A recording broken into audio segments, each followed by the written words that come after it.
Bonjour, bienvenue à votre émission La Victoire d'amour. J'espère que vous allez bien cette belle journée du mois de mars. Le temps passe vite, déjà le 15 mars. Aujourd'hui, on est toujours heureux de le recevoir. On le reçoit quelques fois par année. Le coach de vie international, Frank Nicolas. On l'a enregistré il y a quelques temps parce qu'il n'est pas souvent au Québec. Il est souvent à l'extérieur du pays pour des conférences. Alors aujourd'hui, il nous parle de quoi faire lorsqu'on se sent perdu. En chanson, quelqu'un qu'on aime tellement, Laurent Jalbert, qui nous fait la chanson « Mets ta main dans ma main », l'homélie avec notre ami qu'on aime tant, Geneviève Côté, et la chronique du bon père Michel-Marie de Paris. Bienvenue à votre émission La Victoire de l'amour.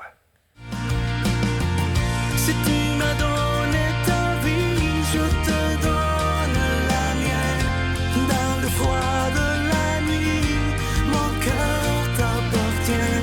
Et quand la tristesse arrive, je sais tu es là, toujours près de moi.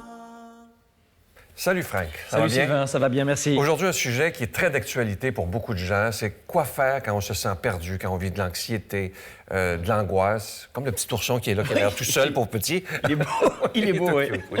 Alors, comment on fait pour se sortir de ça, lorsqu'on se sent perdu? Là? La première des choses qu'on va faire lorsqu'on sera mal, et là on le voit selon les profils, c'est soit on va complètement s'isoler, soit on va avoir tendance à se victimiser en parlant à tout le monde et en se plaignant. Donc ça dépend des tempéraments. Lorsqu'on n'est pas bien, lorsqu'on se sent perdu, généralement, si on est quelqu'un d'extraverti, si on est une personne de relation, on va appeler des amis, des chummy-chummy, on va essayer de communiquer à tout le monde, mais une sorte d'énergie négative. Et ça, c'est pas bon. Parce que vos amis ne voudront plus de vous au bout de quelque temps parce qu'ils sentiront qu'il y a un mal-être et ils ne veulent pas de ce mal-être. Ou alors, la pire des choses aussi à faire, c'est de s'isoler complètement. Lorsqu'on se sent perdu, beaucoup de gens ont tendance à se couper du monde et parfois même de leur propre famille et de leur conjoint-conjointe. Et la première des choses à ne jamais faire quand on se sent perdu, c'est à s'isoler. Il ne faut jamais s'isoler parce que vous allez tomber dans un discours intérieur, une sorte de labyrinthe, j'appelle ça un labyrinthe. Et puis, vous allez vous répéter, vous ressasser les mêmes choses. Tu te rappelles, on en avait parlé dans d'autres émissions, c'est qu'on a chaque jour environ 60 000 pensées du moment où on se réveille au moment où on se couche. Eh bien, 45 000 de ces pensées inconscientes, quasiment chaque seconde, sont négatives. Justement, ça, je voulais revenir dessus. Pourquoi on a tellement de pensées négatives et pas plus de positives? Pourquoi ça? C'est une question excellente parce que notre cerveau est vieux de 2 millions d'années et qui n'a pas été conçu pour nous permettre d'être heureux. Notre cerveau a été conçu pour nous permettre de rester en vie. Et notamment, on le voit, on a le cerveau primaire, ensuite il y avait le cerveau émotif qui s'est développé, le cerveau cognitif. Et lorsqu'on déprime, par exemple, le cerveau cognitif, le cortex préfrontal, ne fonctionne quasiment plus. La réflexion ne fonctionne quasiment plus. Voilà pourquoi de faire parfois des psychothérapies avec des personnes qui sont dans un stress immense et qui sont plus capables de réfléchir, ça coince. Notamment différentes études, et celle de l'Université de Duke aux États-Unis, où ça a été démontré qu'il y a des gens qui avaient les mêmes résultats en faisant du sport qu'en prenant des antidépresseurs. Non, ça, j'y crois. J'imagine que tu connais aussi des gens qui prennent des antidépresseurs et qui continuent de déprimer. Ben oui. Parce que notre cerveau est ainsi fait, nous devons apprendre à le domestiquer et surtout c'est un effort, retenez ceci, c'est un effort d'être heureux et c'est facile d'être malheureux. Pourquoi? Parce que notre cerveau, il n'a certainement pas été conçu pour nous permettre d'être heureux. Et tu dis que pour se sortir de l'isolement, de sentiments négatifs, il faut remonter son niveau d'énergie. C'est très important ce qu'il faut dire. Il y a un point qui est important, c'est de comprendre, et soyez honnête avec vous-même. Allez, on va demander à nos amis d'être très honnêtes en ce moment, celles et ceux qui nous regardent en ce moment. À quel moment de la journée vous déprimez le plus? À quel moment de la journée vous commencez à vous raconter des mauvaises affaires? À quel moment? Lorsque vous vous levez le matin, après une bonne nuit, une séance de sport, et là vous vous dites, il y a un beau soleil, là, on est au printemps, c'est magnifique, on est en été, on est en automne, peu importe la saison, vous vous levez le matin, il y a un super ciel bleu, vous vous dites, tiens, comment je pourrais être malheureux aujourd'hui? Ça n'existe pas. Donc si vous êtes honnête, on déprime dans des moments, on se dit de vilains mots dans des moments où on est fatigué. C'est-à-dire que passé 5-6 heures, votre corps se prépare au sommeil, se prépare à la nuit. Et vous êtes, c'est normal, vidé d'énergie. À ce moment-là, on n'envoie plus de courriel, pas de discussion houleuse et importante, et surtout pas avec soi-même. Ça veut dire quoi? Ça veut dire qu'on vient de comprendre maintenant que pour éviter de déprimer sans arrêt, pour éviter de tomber dans le vague à l'âme ou de se sentir perdu, eh bien, faisons du sport, prenons soin de notre énergie. Je recommande, et notamment le professeur Frédéric Salman en parle souvent, mais je recommande tous les matins 30 minutes de sport. En plus, ça a été démontré par les chercheurs que ça allonge la vie. Ah oui. Tous les matins, 30 minutes de sport, une marche rapide, ça peut être un petit peu de vélo, un peu de rameur, aller au gym. 30 minutes de sport tous les matins. Vous faites un bon repas en réduisant les sucres. Trop de sucre, c'est pas bon. Et vous verrez dans quel état vous serez. Attention, l'énergie est très importante. Le sport, l'alimentation, le sommeil, vous allez résoudre 99% de vos problèmes de dépression et de déprime. J'entends déjà des gens qui t'écoutent présentement, qui sont peut-être très down, entre guillemets, Oui. et qui ne savent pas comment s'en sortir malgré tout ce que tu dis, qui sont dans le fond du baril. Là. Oui. Qu'est-ce que tu aurais à dire à ces gens-là? Parce qu'il y en a, là, je suis convaincu. La première des choses, cessez de prendre du plaisir à vous faire du mal. Lorsqu'on est seul et qu'on déprime, on continue de raconter cette histoire. Rappelez-vous ceci, vous n'êtes pas vos histoires. Si vous continuez à raconter les mêmes histoires, vous allez agir pour correspondre à ces histoires. Je n'ai jamais eu de chance, ce n'est pas possible. J'ai été abandonné, j'ai jamais été aimé. Tout ce que j'ai fait, c'était mauvais. J'ai aucune réussite, aucun talent, aucun succès. Et vous devenez vos histoires. Donc cessez de vous raconter ces histoires vilaines à vous-même parce que c'est une façon de gérer votre stress et ce n'est pas une bonne façon de le faire. La deuxième des choses, et je me rappelle d'une cliente qui me disait « je suis en train de déprimer, je ne suis vraiment pas bien ». Je lui ai dit « mets tes chaussures de sport ». « Pardon ? Mets tes chaussures de sport ». D'accord, viens avec moi, on va marcher. Et on se met à marcher très très vite. Oh, ok. Et là, ça va mieux? Non, oui. En fait, je déprime beaucoup moins. Et le fait immédiatement de vous mettre en mouvement. Alors, qu'est-ce que je dis sous le ton de la plaisanterie? Vous êtes en train de déprimer en ce moment, vous n'êtes pas bien. Vous n'êtes pas vos histoires. Coupez, ça suffit. Le disque rayé, ça suffit. Arrêtez, vous vous faites du mal pour rien. La deuxième des choses, maintenant, tout de suite maintenant, prenez une paire de chaussures de sport, faites une marche rapide. Maintenant, on en repart dans 60 minutes. Vraiment, maintenant, prenez vos chaussures et allez courir, allez marcher. Et ensuite, grand verre d'eau aussi. La plupart des gens sont déshydratés. Donc faites en sorte d'énormément vous hydrater. Je dirais peut-être 2 litres d'eau par jour, peut-être 3 si vous faites du sport, mais de vous hydrater un maximum. La plus faible déshydratation peut enlever une grande partie de la réflexion. Et souvent, les gens pensent qu'ils ont faim, c'est l'eau. Pensent qu'ils sont fatigués, c'est l'eau. Et puis attention aussi, on arrive l'hiver, donc prenez de la vitamine D aussi pour permettre aux globules rouges de transporter de l'oxygène plus rapidement dans le sang. Il y a plein de petites choses qui ne demandent pas de médicamentation, d'augmenter le stress, des petites choses, sport, alimentation, sommeil. C'est simple finalement. Arrêtez vos histoires, c'est simple. Ouais. Arrêtez les histoires, faites du sport, buvez de l'eau, et puis vous allez voir que déjà vous allez changer votre état. Tu disais aussi ce qui est très important, il y a beaucoup de gens qui vivent là-dedans, de ruminer le passé sans arrêt. J'en connais. Alors, il y a des études qui ont été menées auprès de notamment 3300 personnes qui démontraient que 63% des jeunes adultes et 52% des quadras sont considérés comme des êtres humains qui pensent trop. C'est-à-dire que la majorité des gens pensent trop. Alors, il y a des gens qui me disent « mais comment est-ce qu'on peut trop penser? En fait, on ne peut pas devenir idiot. » C'est pas ça que je veux dire. C'est que quand on va trop se mettre à couper les cheveux en quatre, tu connais l'expression? Ah, ben oui. Bon, eh bien, on va tomber dans une sorte de vague à l'âme mentale. Et puis, on va revenir en arrière sans arrêt. Et c'est exactement la petite histoire dont je parlais tout à l'heure. On se raconte nos histoires. Et il y a des gens, je ne sais pas si tu en connais, mais il y a des gens qui se racontent les mêmes histoires depuis 6 ans, 7 ans, 10 ans. 40 ans. 40, certains, oui.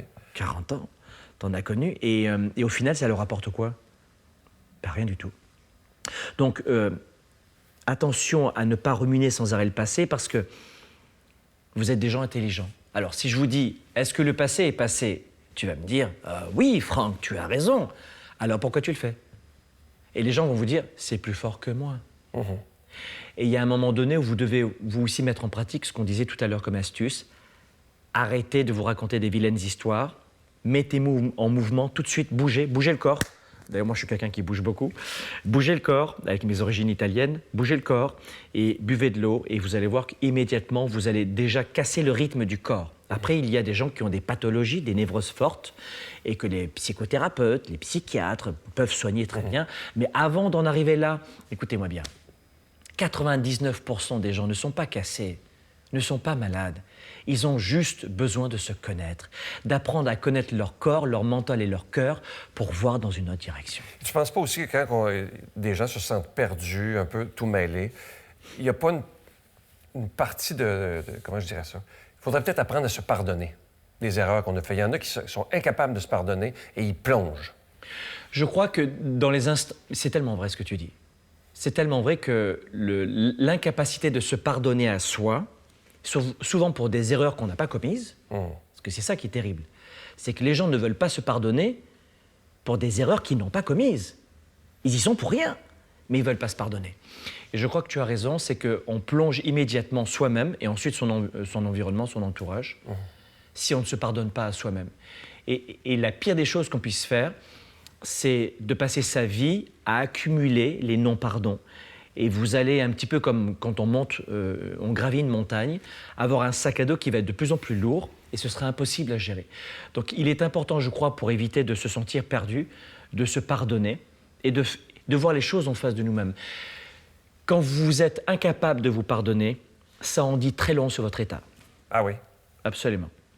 Vous êtes dans un état de faible énergie, à chaque fois que vous êtes incapable de vous pardonner. Les crises de non-pardon se produisent dans des états où on refuse de voir la personne que l'on est, dans l'instant, et voir à quel point finalement on n'est pas du tout à l'écoute dans ces moments-là de nos émotions. On dit n'importe quoi, on divague, simplement, et bien souvent, je suis très sensible à ça, à notre faible état. On n'est pas bien, on va se coucher. On n'est pas bien, on prend une douche. On n'envoie pas de courriel après 6 heures le soir. Pas de discussion houleuse. Et on prend une bonne douche. Et puis le lendemain matin, après une bonne marche, là on discute, là on voit les choses différemment. Mais le pardon, tu as tellement raison, c'est essentiel. C'est essentiel. Cher Frank, merci de tout cœur.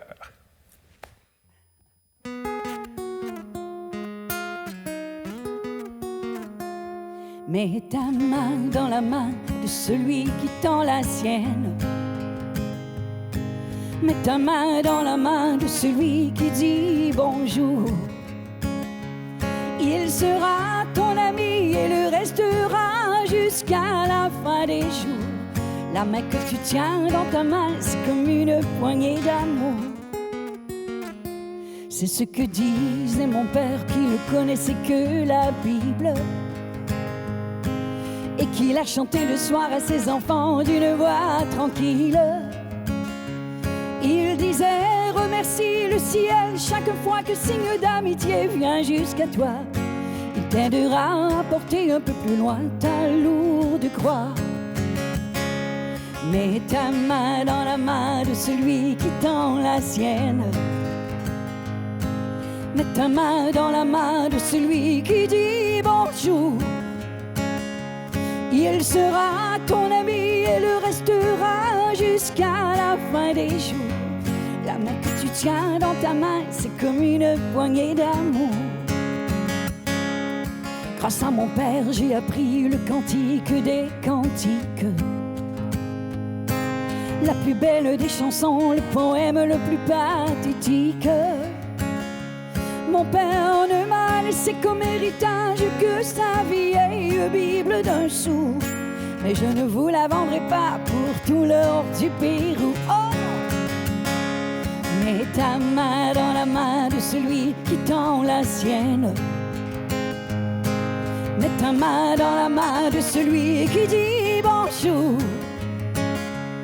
Il sera ton ami et le restera jusqu'à la fin des jours. La main que tu tiens dans ta main, c'est comme une poignée d'amour. La main que tu tiens dans ta main, c'est comme une poignée d'amour.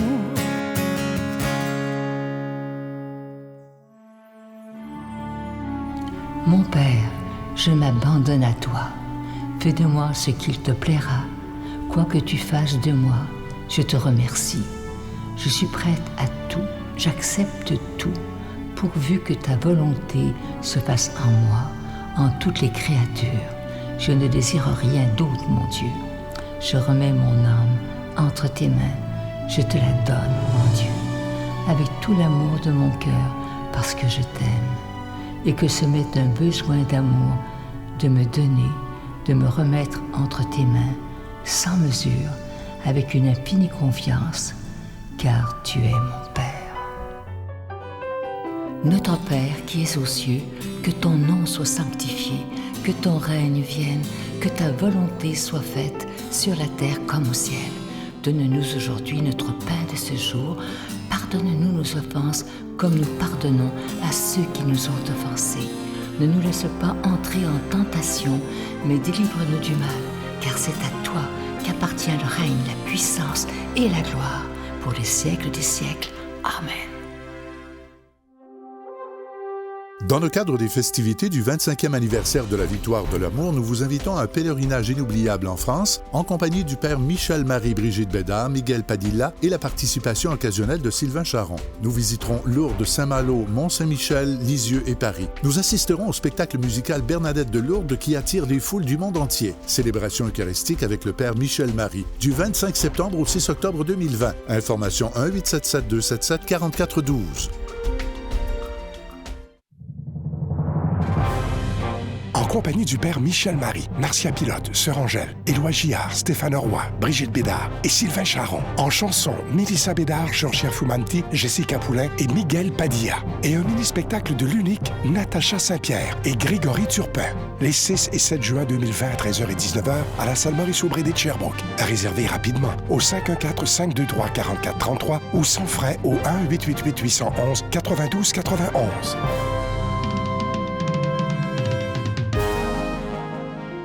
Nous sommes toujours en plein carême 2020.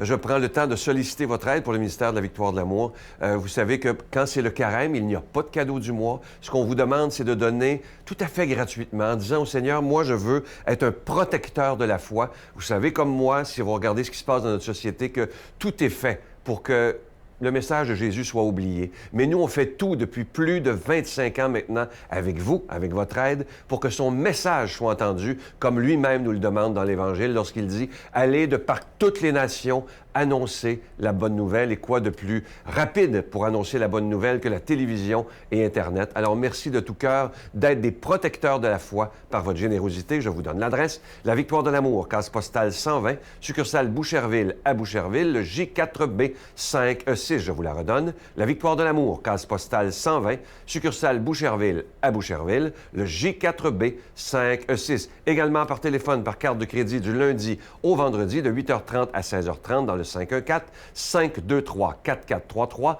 523-4433 ou sans frais le 1-888-811-9291, 1-888-811-9291 et aussi sur notre site Internet, le www.lavictoiredelamour.org. Merci de tout cœur de ce que vous ferez comme don spécial du carême 2020, sans rien attendre en retour, mais simplement en disant au Seigneur, je t'aime tellement que je veux que ta parole soit annoncée et je veux de tout mon cœur être un protecteur de la foi. Merci de votre offrande spéciale du carême 2020.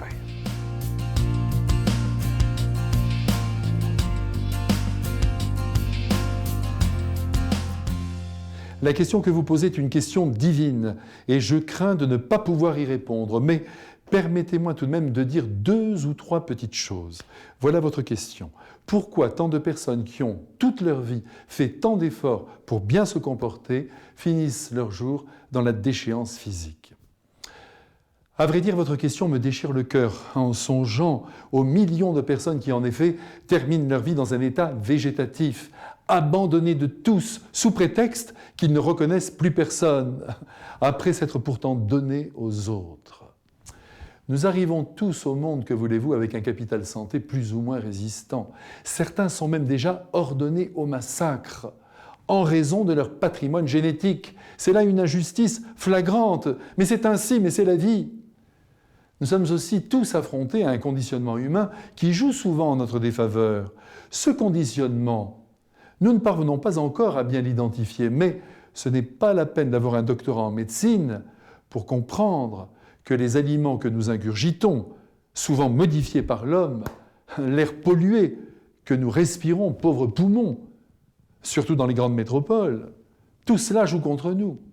Quant au stress qui vient serrer nos vies de près, il est sans doute aussi responsable de bien des maux qui nous affligent. Hélas, nous sommes victimes de ces divers conditionnements et on ne peut que les subir. À la limite, et dans une petite mesure, nous pouvons décider de vivre à la campagne, de manger à peu près sainement. Mais on ne peut pas aller plus loin. Cela dit qu'il me soit permis d'ajouter que de nombreux saints ont eu des fins de vie atroces, à commencer par notre Seigneur Jésus-Christ, qui est mort comme un chien, suspendu à la croix, réservé aux indignes. Certes, il n'a pas perdu ses esprits, mais quelle déchéance, quelle douleur dans sa chair, fixée au bois par des clous. Aussi, je le dis sans détour, ceux qui meurent dans des conditions difficiles, ceux qui ont perdu leur esprit et qui sont même maltraités par leur environnement, ne sont pas l'objet d'une malédiction. Et croyez-moi, Jésus et Marie les entourent mystérieusement de beaucoup d'affection. Quant à celui ou celle qui est sur son lit, parfois depuis des mois, peut-être même des années, celui qu'on lave tous les jours et qui semble ailleurs, il est un enfant de Dieu qui mérite notre respect. Sachons le regarder comme un être humain à part entière, un être humain qui appelle notre amour le plus concret. À bientôt. Mon Dieu, donnez-moi la sérénité d'accepter les choses que je ne peux changer, le courage de changer les choses que je peux et la sagesse d'en connaître la différence. Amen.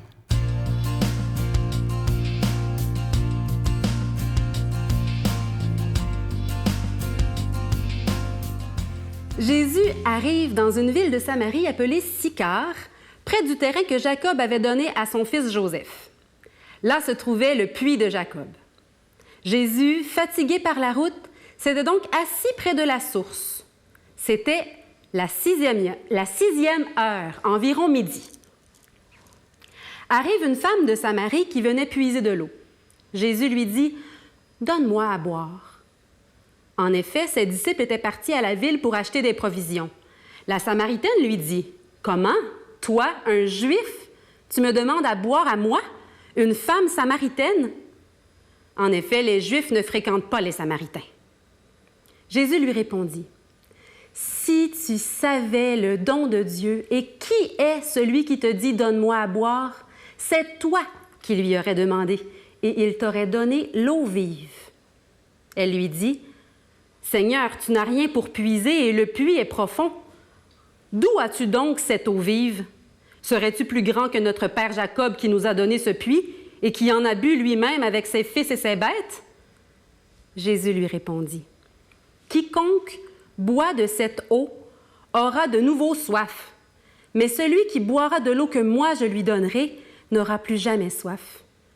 Et l'eau que je lui donnerai deviendra en lui une source d'eau jaillissant pour la vie éternelle. » La femme lui dit, « Seigneur, donne-moi de cette eau, que je n'ai plus soif et que je n'ai plus à venir ici pour puiser. »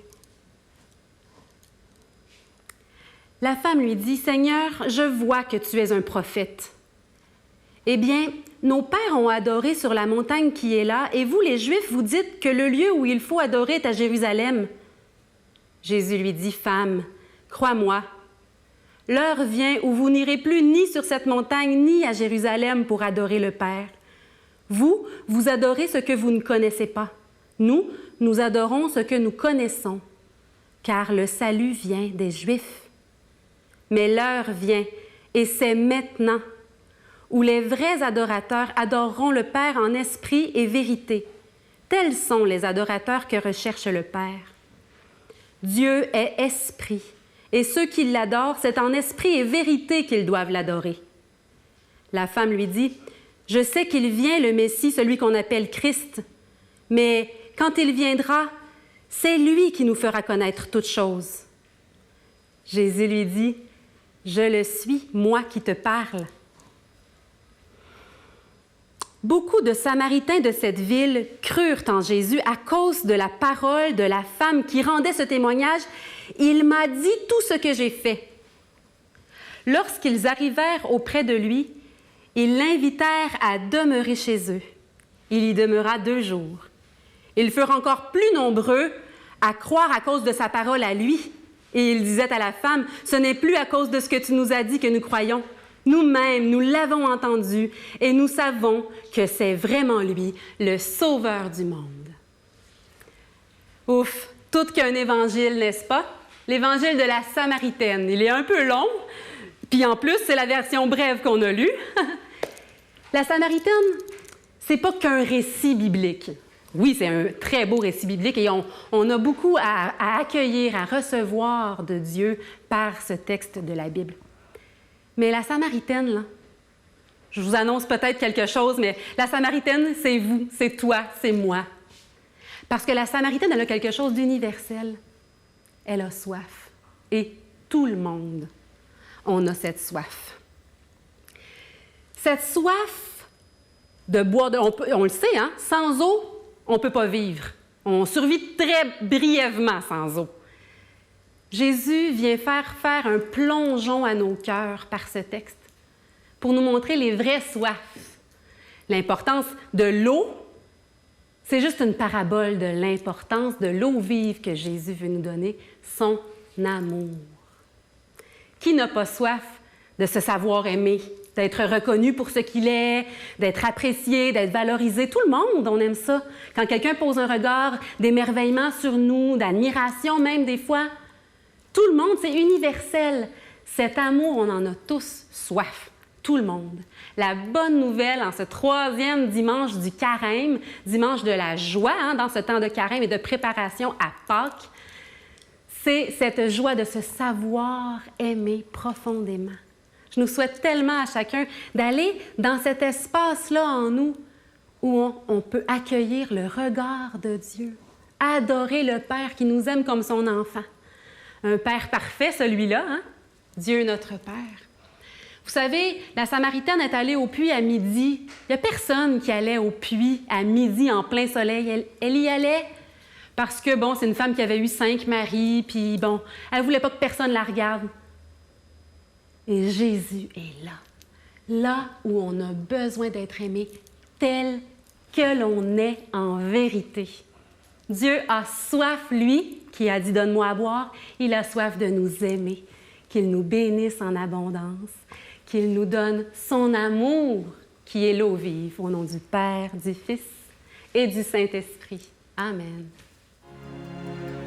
Je vous salue Marie, pleine de grâce. Le Seigneur est avec vous. Vous êtes bénie entre toutes les femmes, et Jésus, le fruit de vos entrailles, est béni. Sainte Marie, Mère de Dieu, priez pour nous pauvres pécheurs, maintenant et à l'heure de notre mort. Amen.